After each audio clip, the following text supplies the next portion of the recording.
또 함께 선포하는 시간입니다. 오늘은 요한복음 18장의 말씀입니다. 요한복음 18장 1절부터 11절까지의 말씀입니다.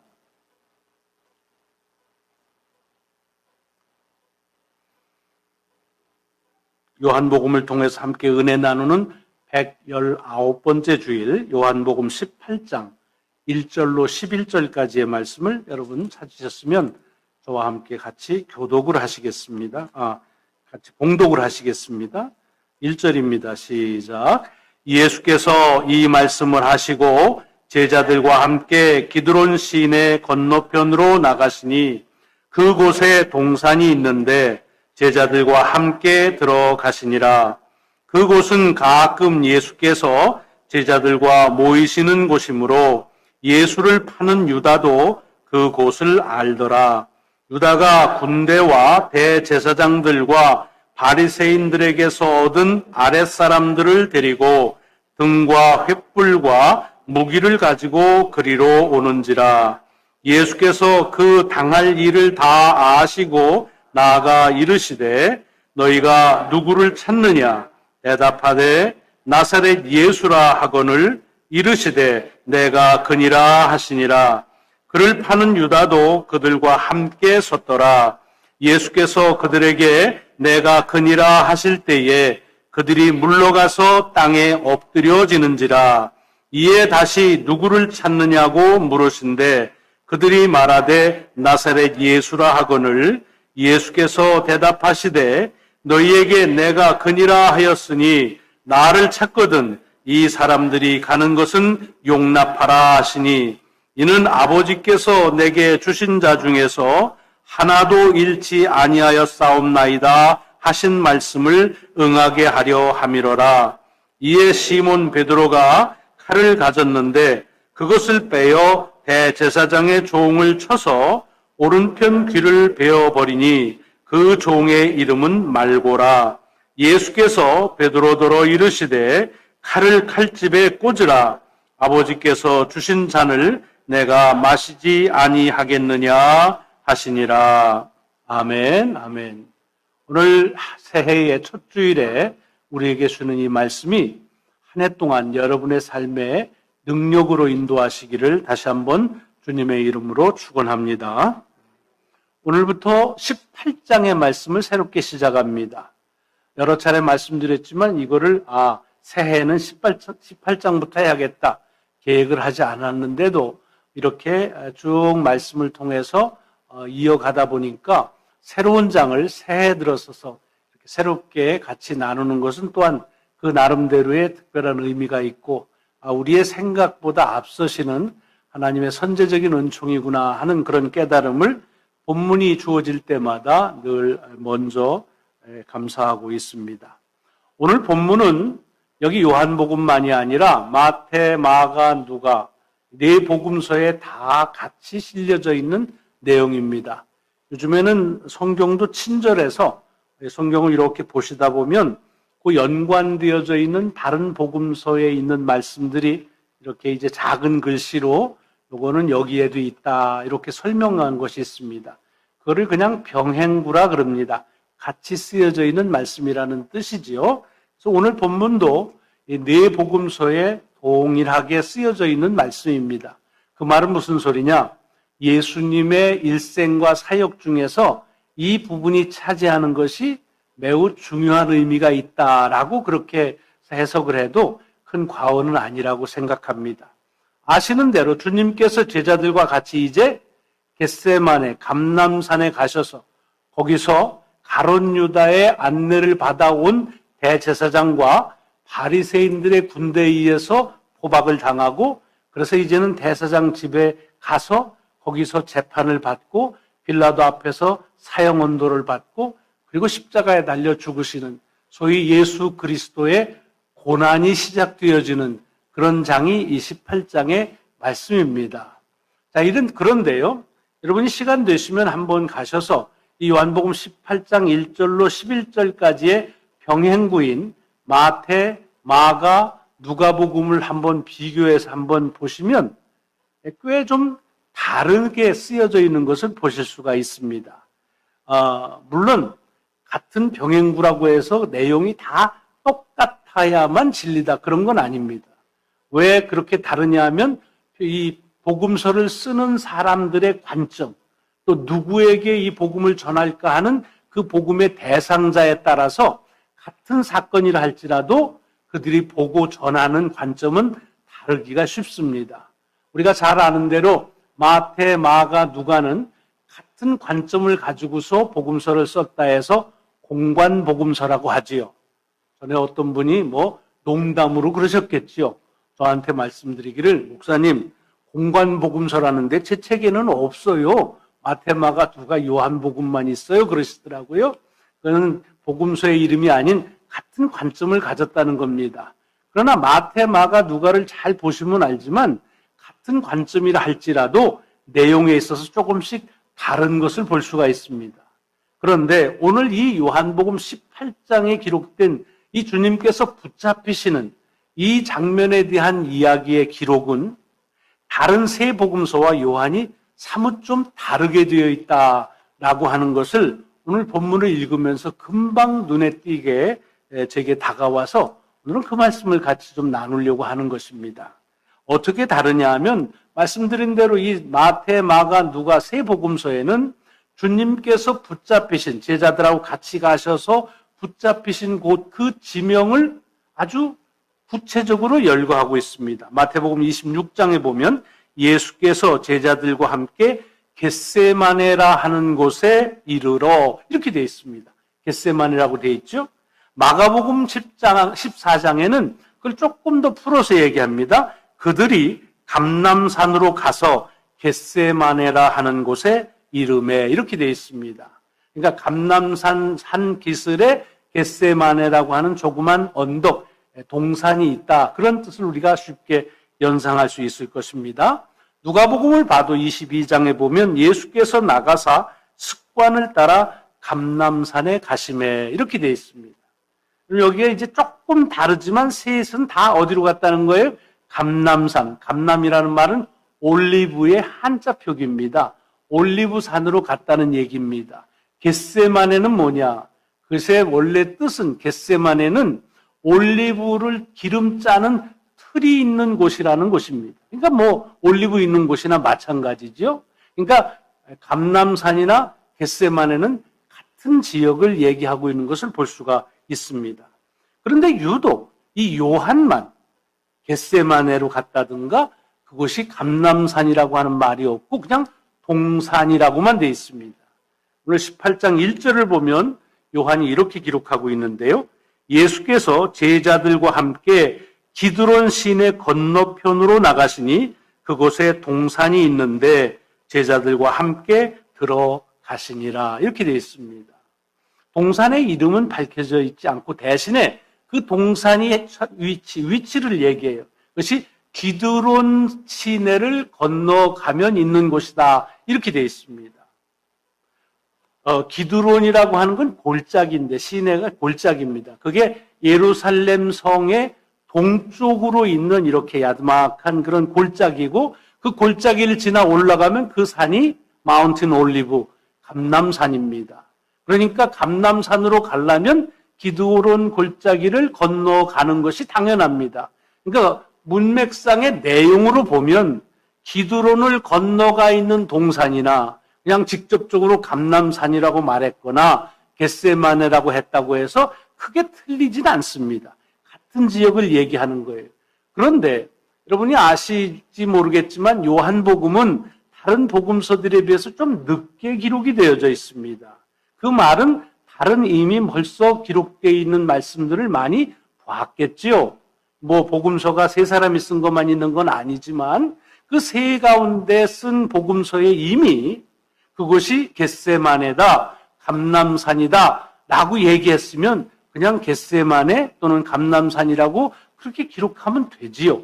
근데 왜 요한은 그 동산의 이름은 그렇게 중요하게 여기지 않고 그리고는 그 동산으로 가는 그곳에 있는 기드론 골짜기, 기드론 시내를 건넜다라고 하는 것을 무정 말하고 있느냐 하는 겁니다. 여러분 이것을 이렇게 우리가 눈여겨보는 이유는 뭐냐 하면 복음서를 보시면 이를테면 주님을 만난 사람들이 굉장히 많잖아요. 근데 대개는 어떻게 쓰여져 있냐면 익명으로 처리되어 있습니다. 많은 사람들이 와서 큰 무리가 주님을 만나고 병자들을 고침받았다. 이렇게 익명으로 되어 있습니다. 그런데 그런 가운데서도 복음서에 보면 어떤 특정한 사람의 이름이 기록된 때가 있습니다. 왜 그러면 그 사람의 이름은 기록이 되었을까? 그것은 추정해 보면 다른 것이 아니라 그 사람이 아마도 그 일을 통해서 초대 기독교 신앙 공동체에서 많은 사람들에게 알려져 있는 사람일 그런 사실이 굉장히 높은 그런 추측이 가능한 일입니다. 뭐 쉽게 얘기할 수 있죠. 제가 다른 데 가서 얘기하는데 눈이 마주쳐서 우리 김영순 권사님에 대한 얘기를 한다고 하자고. 그러면 뭐 전혀 김 권사님 모르는 사람이라고 하면 우리 교회 어떤 권사님이 계신데, 우리 교인이 계신데 이렇게 말합니다.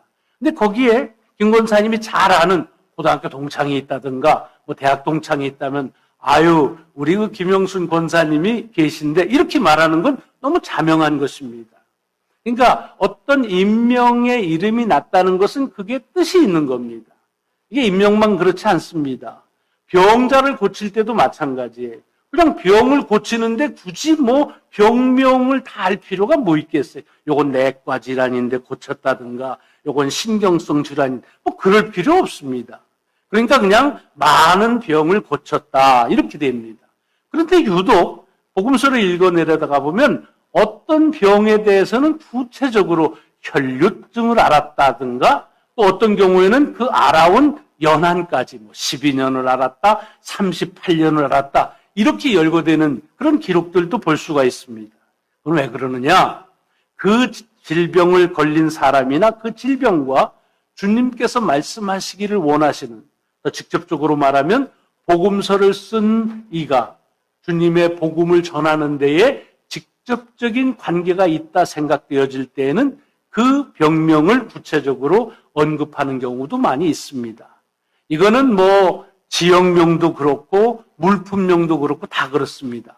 자, 그렇다고 한다면 다른 복음서에서는 기드론 골짜기를 건너가서 겟셈 뭐 그렇게 말하지 않습니다. 근데 왜 요한은 굳이 기드론 골짜기를 건넜다라는 말을 이 속에서 하고 있느냐 하는 데에 아마도 우리가 생각할 때 이게 어떤 의미가 있을 것이다 라고 하는 생각을 충분히 유추할 수가 있는 대목이라고 하는 말씀입니다. 자, 이 기드론, 아까도 얘기했지만 기드론은 예루살렘에서 동쪽으로 나와서 이렇게 시내가 있고 감람산으로 올라가는 그런 골짜기라고 말씀드렸습니다. 근데 사실은 신약성경, 복음서는 물론이고 신약성경 가운데 이 기드론이라고 하는 지명이 나온 건 여기밖에 없습니다. 다른 아무 데서도 기드론은 얘기하지 않습니다. 그러면 성경에 없는 지명이냐? 그렇진 않아요. 구약에 보면은 많이 열거가 됩니다. 그리고 구약을 보시면 이 기드론을 주님께서 건너신 것처럼 이 기드론 골짜기를, 기드론 시내를 건넌 사람의 이야기가 나옵니다. 사실은 어떻게 보면은 새삼스러울 건 없습니다. 예루살렘에 오거나 예루살렘에 거주하면 동쪽에 있는 동네, 뭐 그쪽으로 가면 베다니도 있고 산은 감람산도 있고 또 더 남은 유대 광야 쪽으로 가려면 그냥 기드론 골짜기는 가게 되어 있습니다. 그런데 이렇게 그냥 무상으로 다니는데 유독 그 기드론 골짜기를 건너는 사람의 이야기가 성경 속에 있다는 말은 그 이야기 속에서 그 말에 갖는 의미가 있다고 하는 걸 우리가 유추할 수가 있습니다. 구약의 사무엘하 15장을 보시면 오늘 본문에 나오는 주님처럼 기드론 골짜기, 기드론 시내를 걷는 사람의 이야기가 나오는데 그 사람이 누구냐 하면 다윗입니다. 여러분, 다윗이 예루살렘 성에 살았으니까 동쪽에 있는 동네를 가려고 하면은 당연히 기드론 골짜기를 갔겠지요. 그러나 그렇게 일상적인 것을 굳이 얘기한 데에는 어떤 사건과 연관되어져 있습니다. 그 사건이 뭐냐? 여러분 잘 아시는 대로 다윗이 왕으로 있을 때 한 번 모반하는 반역의 역사가 일어납니다. 그 반역을 누가 했냐면 다윗의 사랑하는 아들 중에 하나인 압살롬이 아버지를 배반하고 그리고는 자기가 이스라엘의 왕으로서 요즘으로 말하면 혁명을 일으킵니다. 그래서 혁명군을 이끌고 예루살렘 성을 향해서 와서 이 다윗 아버지를 죽이려고 하는 겁니다. 왜? 뭐 지상에 왕이 둘 있을 수는 없잖아요. 그러니까 아버지이지만 왕을 처리해야, 죽여야 자기 자신이 왕으로서의 그런 입지를 하기 때문에 그렇게 이제 혁명이 일어납니다. 갑자기 다윗이 그냥 순식간에 당하는 일이었습니다. 그래서 뭐 준비하지도 못한 무방비 상태에서 이제 혁명군들의 침입이 있으니까 생명의 위협을 느껴서 신하들이 이 다윗을 향해서 이제 피하자라고 말합니다. 그 피하는 피난길에 대한 것이 이 사무엘하 15장 23절에 있는데 이렇게 되어 있습니다.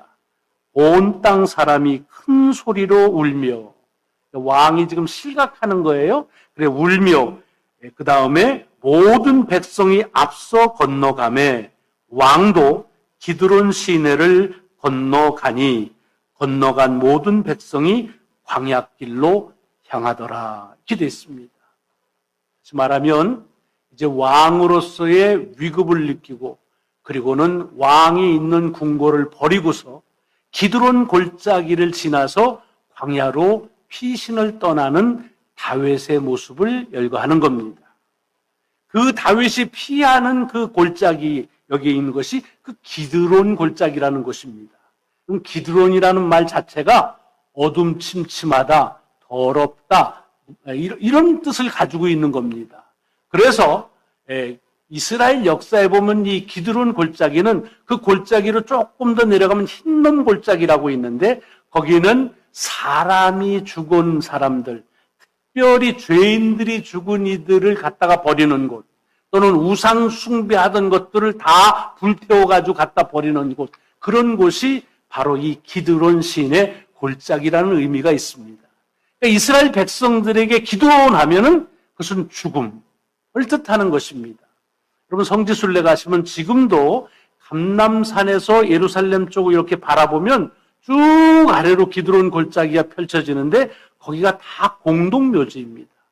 묘들이 빽빽하게 들어서 있는 곳이 그 기드론 골짜기입니다. 기드론 하면 그러니까 뭘 연상합니까? 죽음의 골짜기, 배반의 골짜기, 피난의 골짜기라 이렇게 볼 수 있는 것입니다. 자, 이쯤 되면 왜 요한이 굳이 겟세마네 동산에서 붙잡혀 죽임을 당하시는 그 사건을 겟세마네라는 동산을 이름은 제외하고 기드론 골짜기를 지났다라고 썼는지 우리가 유추할 수가 있는 겁니다. 죽음의 골짜기를 지나서 그래서 이제 죽음에 직면하는 그런 예수 그리스도의 모습을 우리에게 적나라하게 보여주는 말씀이 이 기드론 시내를 건너갔다라고 하는 말 속에 담겨져 있는 내용이라고 하는 것입니다. 사람들은 다 옛날 다윗이 그 기드론을 건너갈 때에 다 조롱했습니다. 이제는 끝장났다. 이제는 더 이상 왕이 아니다. 죽은 목숨이다. 라고 그렇게 희롱했습니다. 뿐만 아니라 주님께서 마치 그 다윗처럼 이제 이 기드론 골짜기를 건너서 병사들에게 붙잡히고 십자가에 달려 죽으실 때 세상은 어떻게 했습니까? 그곳으로 끝났다라고 하는 그런 세류의 그런 평을 받았던 것입니다. 요한은 이렇게 다윗의 이야기를 예수 그리스도에 당하는 이야기와 같이 연합해서 이 글을 보고 있는, 이 복음을 듣고 있는 자들에게 이 말씀이 어떤 뜻을 함축적으로 담고 있느냐 하는 것을 간접적인 묘사로 지금 증거하고 있는 것입니다. 기드론 시내를 건넜다, 죽음에 직면한다, 배반한다는 겁니다. 다윗이 사랑하는 아들의 배반을 통해서 기드론을 건넌 것처럼 주님은 사랑하는 제자의 배반을 통해서 기드론을 건너 죽음에 이제 임박하는 그런 모습을 다시 오버랩하는 것을 우리가 볼 수가 있습니다. 그리고 세상은 다 그런 줄로 알았다는 것입니다. 그런데 어떠세요? 우리가 이스라엘 역사를 보면은 그렇게 다윗 왕은 실각이 된 채 압살롬이 이스라엘 왕으로 그렇게 즉위해서 역사가 이어가지를 않습니다. 얼마 지나지 않아서 이 반역을 했던, 모반했던 아들 압살롬은 죽임을 당하고, 그리고 다시 다윗 왕이 왕권을 회복하고 그 죽음의 골짜기로 불리우는 기드론을 건너서 예루살렘으로 다시 돌아와 왕위를 회복하는 역사가 있는 것을 볼 수 있습니다. 무엇을 연상합니까? 주님께서 이 기드론 골짜기를 건너가서 십자가에 달려 돌아가실 때 사람들 모두가 주님을 조롱합니다. 이제 그것으로 끝났다고 말하지만 그러나 주님은 부활하시고 그리고 다시 그 기드론 골짜기를 건너서 예루살렘으로 오신 것을 우리는 복음서를 통해서 아실 수가 있습니다. 요한은 지금 이 말씀을 우리에게 전하고 있는 것입니다. 제가 이 말씀을 묵상하면서 이것이 새해를 맞이하는 첫 주일에 우리에게 주는 의미가 무엇일까 하는 것을 묻지 않을 수가 없었습니다. 왜 기드론 골짜기를 건너는 이 암울한 이야기, 이 죽음의 이야기, 배반의 이야기를 이 새해 첫날에 우리에게 주는가? 사실 이 날은 아주 경쾌하게, 맑게, 밝게, 그리고 희망찬 그런 말씀을 해야 되는데 기드론 골짜기 이야기는 그렇지가 않습니다.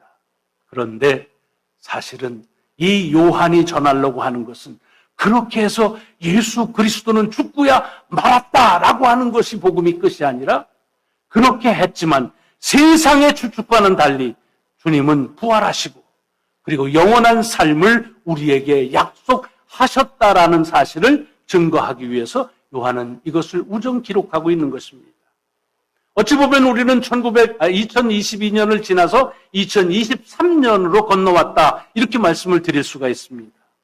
여러분 새해를 맞이하면서 2023년을 세상은 어떻게 예측하고 있습니까?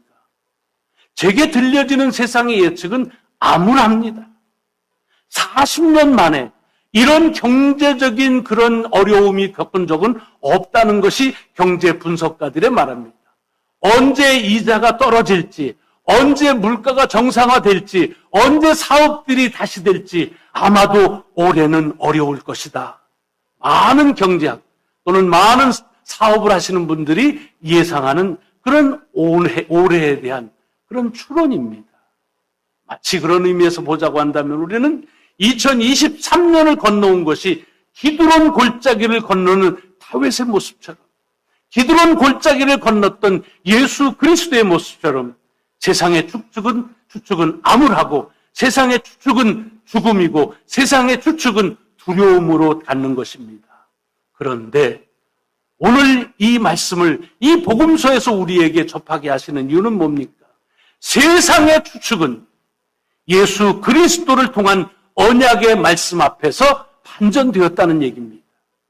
죽음으로 끝날 것 같은 기드론 골짜기를 다윗은 다시 건너서 왕위를 회복했고 죽음으로 끝날 것 같은 예수 그리스도가 걷는 기드론 골짜기를 주님은 다시 건너셔서 그래서 영원한 삶을 우리에게 약속하셨다.